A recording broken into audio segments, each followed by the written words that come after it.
Hello student 2024 का trigonometry का question. Actually ये क्वेश्चन मिक्स है ट्रिग्नो एंड सीक्वेंस। दो टॉपिक से क्वेश्चन चल रहा है, दो टॉपिक्स के ऊपर। देखो इस क्वेश्चन में क्या है।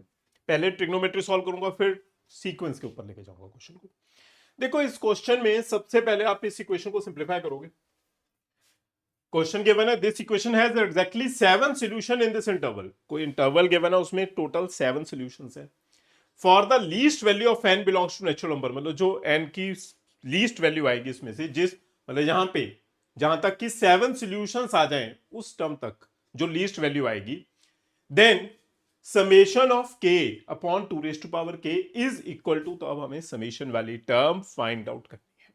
मतलब ये वाला पार्ट तो है सीक्वेंस वाला। अब देखो इस क्वेश्चन में मैं इस इक्वेशन को सॉल्व करता हूं। सबसे पहले 2 tan square theta minus 5 secant theta minus 1 is equal to. अब सबसे पहले मैं सिंगल टर्म में चेंज करता हूं। सीकेंड नहीं 10 में चेंज कर सकता, बट मैं 10 को चेंज करता हूं in terms of secant. 10th class formula secant square theta minus tan square theta is equal to 1। तो इससे बन जाएगा 2 secant square theta minus 1 minus 5 secant theta minus 1 is equal to 0। Clear है? बहुत बेसिक फॉर्मूला लगाना।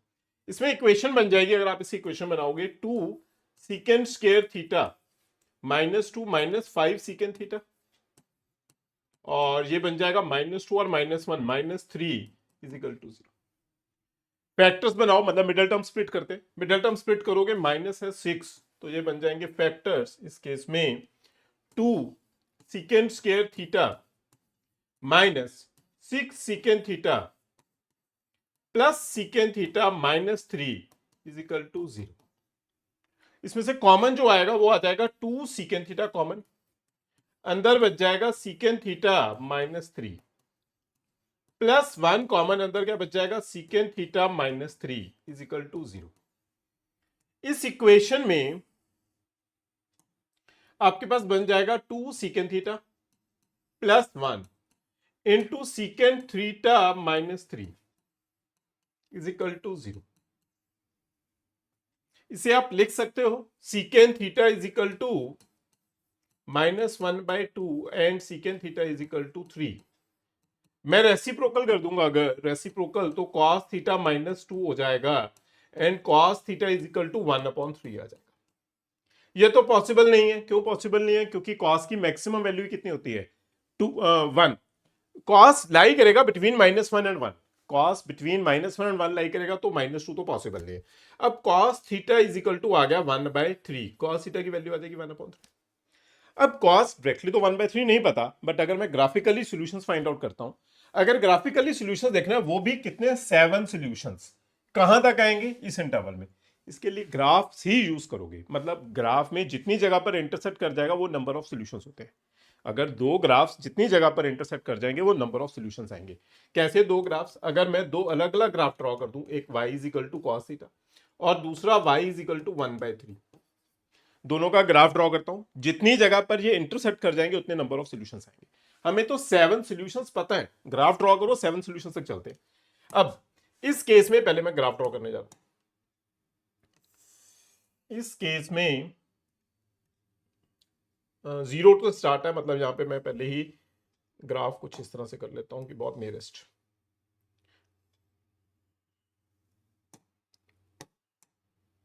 मैं limit, upper limit and lower limit लगा के जा रहा हूं, -π एंड -1 एंड 1 के अंदर।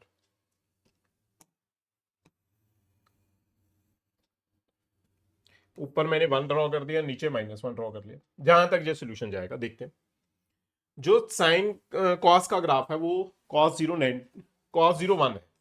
मतलब जो इसका ग्राफ है वो कुछ इस तरह से ड्रॉ होता है ना। आपको पता होना चाहिए कि ग्राफ किस तरह से ड्रॉ होता है। ये ग्राफ ड्रॉ हो जाएगा कॉस का।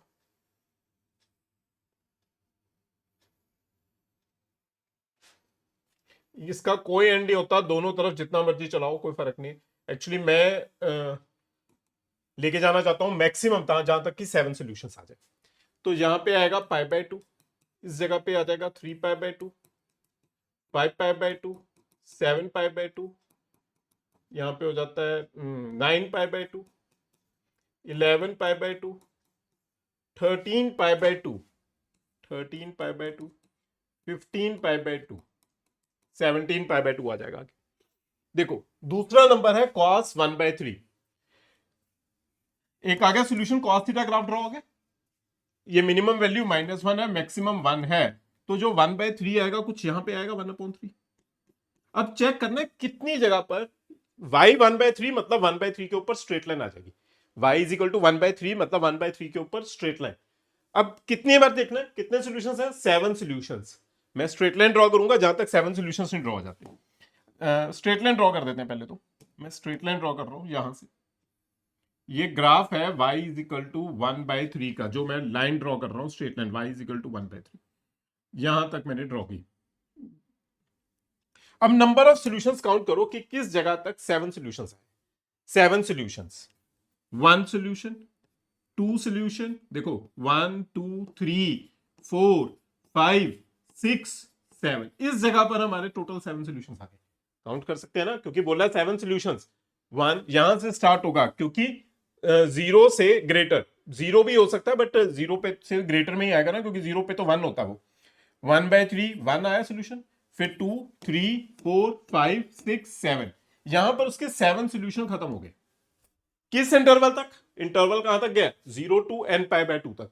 मतलब हमारा इंटरवल मैक्सिमम कहां तक खत्म हो गया? 13 पाई बाय 2 तक। मतलब वो आगे 15 पाई बाय 2 की जरूरत नहीं है, तो ये खत्म हो गया 0,13 पाई बाय 2 पर। मतलब इससे हमें लीस्ट वैल्यू पता चल गई, जहां पे वो खत्म हुए 7 सॉल्यूशंस। लीस्ट वैल्यू आ गया हमारे पास 13, n आ गया 13, n13 आ गया। ये हो गया ट्रिग्नो वाला पार्ट खत्म, n वैल्यू फाइंड आउट होगी। अब स्टार्ट होगा सीक्वेंस वाला पार्ट। सीक्वेंस वाला पार्ट करने के लिए हम इस तरफ चलते हैं। देखो ये वाली टर्म के ऊपर सीक्वेंस लिखेगा, k1 to n है। देखो ना n वैल्यू 13 है, k वैल्यू 1 to 13 है, n वैल्यू 13 आ गई ना, वहां पे पुट करेंगे और इसे सॉल्व करना स्टार्ट करूंगा मैं। k1 वैल्यू 13 पुट करता हूं। देखो ग्राफ ये तो हो गया होगा, मैं इसे भी रबी कर देता हूं। देखो जो टर्म बनेगी, इसी टर्म को देखता हूं, summation k 1 to 13 k upon 2 raise to power k हो गया। वैल्यू पुट करना स्टार्ट करो, हमें इसका सम फाइंड आउट करना है। सम फाइंड आउट करना है, k वैल्यू पुट करनी स्टार्ट करेंगे 1 से लेके 13 तक। k वैल्यू 1 से 13 तक मतलब s फाइंड आउट करना है। सम k वैल्यू 1 पुट करो, 1/2, 2 पुट करोगे तो 2 अपॉन 2 स्क्वायर, 3 पुट करोगे तो 3 अपॉन 2 क्यूब, नेक्स्ट हो जाएगा 4/2 power 4 up to so on. जो लास्ट नंबर आएगा, सेकंड लास्ट आ जाएगा 12/2 रेज टू पावर 13, और लास्ट आ जाएगा 13 upon 2 raise to power 13। Clear? ये एजीपी क्वेश्चन है, बड़े कॉमन क्वेश्चन है, इंपॉर्टेंट भी हैं, और जेई में बार बार दिखाई दे रहे हैं। 2024 में इस टाइप के बहुत क्वेश्चन दिखाई दे। अब इसमें क्या करना है, क्या रेशो के साथ मल्टीप्लाई कर दो, मतलब 1/2 इंटू एस कर दो। मैं 1/2 के साथ मल्टीप्लाई करूंगा, जो 1/2 स्क्वायर हो जाएगा, ये नंबर 2/2 क्यूब हो जाएगा, ये नंबर 3/2 4 हो जाएगा। ये नेक्स्ट प्लेस के नीचे लिखोगे, नेक्स्ट प्लेस के नीचे मतलब 1/2 स्क्वायर, इसे 1/2 से मल्टीप्लाई करोगे तो 2/2 क्यूब हो जाएगा। इसी तरह से next number 3/2 raise to power 4, और चलते चलते इससे पिछला नंबर 12/2 रेज टू पावर 12 है, तो यहां पे आ जाएगा 12/2 रेज टू पावर 13, एक एक नंबर पीछे हो जाएगा ना, plus 13/2 raise to power 13। Clear है? इसे सब्ट्रैक्ट करो, सब्ट्रैक्ट करोगे सारे नंबर्स, सब्ट्रैक्ट करोगे तो ये बच जाएगा s minus 1/2s is equal to 1 plus 1/2 plus 1/2 square 1/2 cube up to so on 1/2 raise to power 13, और last number 13/2 raise to power 13, 13/2 raise to power 13 बन गया। क्लियर है क्वेश्चन? अब देखो इस क्वेश्चन में जो ये सीक्वेंस आ गया है, ये जीपी ही बन गई है। ये सीक्वेंस क्या बन गया? जीपी। अब इस सीक्वेंस को फाइंड आउट करने के लिए देखो, जो सीक्वेंस आ गया जीपी आ गया, इसमें इस तरफ तो सब्ट्रैक्ट करोगे s माइनस 1/2s, तो ये 1/2s ही हो जाएगा।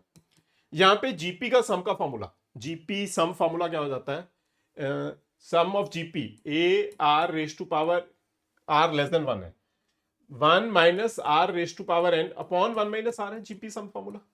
सम ऑफ जीपी ये पता है ना आपको, a 1 minus r raise to power n upon 1 minus are.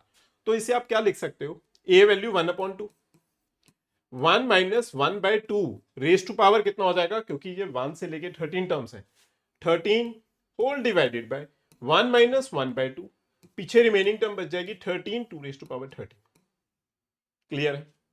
ये देखो 1 माइनस 1 बाय 2 हो जाएगा 1 अपॉन 2, 1 माइनस हाफ 1 बाय 2 हो जाएगा, ये 1 बाय 2 एंड 1 बाय 2 पूरा कैंसिल हो गया। क्लियर है ना? 1 माइनस हाफ हाफ होता है वो कैंसिल हो गया, जो रिमेनिंग टर्म बच गई 1 upon 2 s, 1 minus 1 by 2 raise to power 13 minus 13 upon 2 raise to power, sorry मेरी एक मिस्टेक चल रही है, सॉरी सॉरी सॉरी, बहुत बड़ी मिस्टेक की है मैंने। जब मैंने इसे डिनोमिनेटर 1 बाय 2 से मल्टीप्लाई किया, जिस टाइम मैंने 1 बाय 2 से मल्टीप्लाई किया, तो यहां पे 2 रेज टू पावर 14 आएगा, ये क्या बन जाएगा 2 raise to power 14, 2 raise to power 14, और इस तरफ भी ये आ जाएगा 2 raise to power 14, 2 raise to power 14 और नीचे 2 रेज टू पावर 14। क्लियर है ना? छोटी सी मिस्टेक थी, समझ आ गया होगा क्या मिस्टेक क्या। अब इस 2 को ऊपर मल्टीप्लाई कर दो तो ये हो जाएगा 2 minus 1 by 2 raise to power 12, क्योंकि 2 से मल्टीप्लाई करोगे एक term cancel, 13 upon 2 raise to power 13। ये आंसर है। बस थोड़ा सिंप्लीफाई कर देते हैं, देखो प्रॉपर आंसर दिखाई दे जाएगा। Simplification as 2 raise to power 13 ऊपर नंबर बन जाएगा 2 रेज टू पावर 13 है तो ऊपर 2 से मल्टीप्लाई करके 2 पावर 14 माइनस 2 माइनस 13, तो ये आ गया 2 raise to power 14 minus 15 by 2 raise to power 13। ध्यान से देखो तो ये कौन सी ऑप्शन आ रही है, ऑप्शन सी फाइनल आंसर है। थोड़ा लेंथी क्वेश्चन है, ट्रिग्नो एंड सीक्वेंस दोनों यूज हो गए, इसीलिए इंपॉर्टेंट भी होगा ऐसे क्वेश्चंस। Thank you students.